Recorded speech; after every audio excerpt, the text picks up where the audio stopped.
Mahilig ka bang matulog sa isang air-conditioned room? Pero sabi nila, masama daw yan sa katawan. Patunayan natin yan sa Let's Prove It! Bago maniwala sa mga claim-claim na yan, patunayan na yan sa Let's Prove It!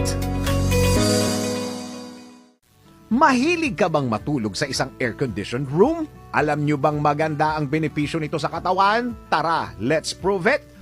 Ayon sa sleepfoundation.org, ang pagtulog sa mainit na kwarto ay nagdudulot ng discomfort at restlessness dahil nababawasan ng body temperature ng katawan na nagiging dahilan ng dehydration. Sa kabilang banda, isinaad sa sleep.me website na ang 65-degree Fahrenheit o ang malamig na temperatura ay nakakatulong na makatulog ka ng mas mabilis. Kaugnay nito, sinabi sa getmuna.com, nakakatulong ito na ma-adjust ang iyong hormones na pinaka-crucial sa ating health.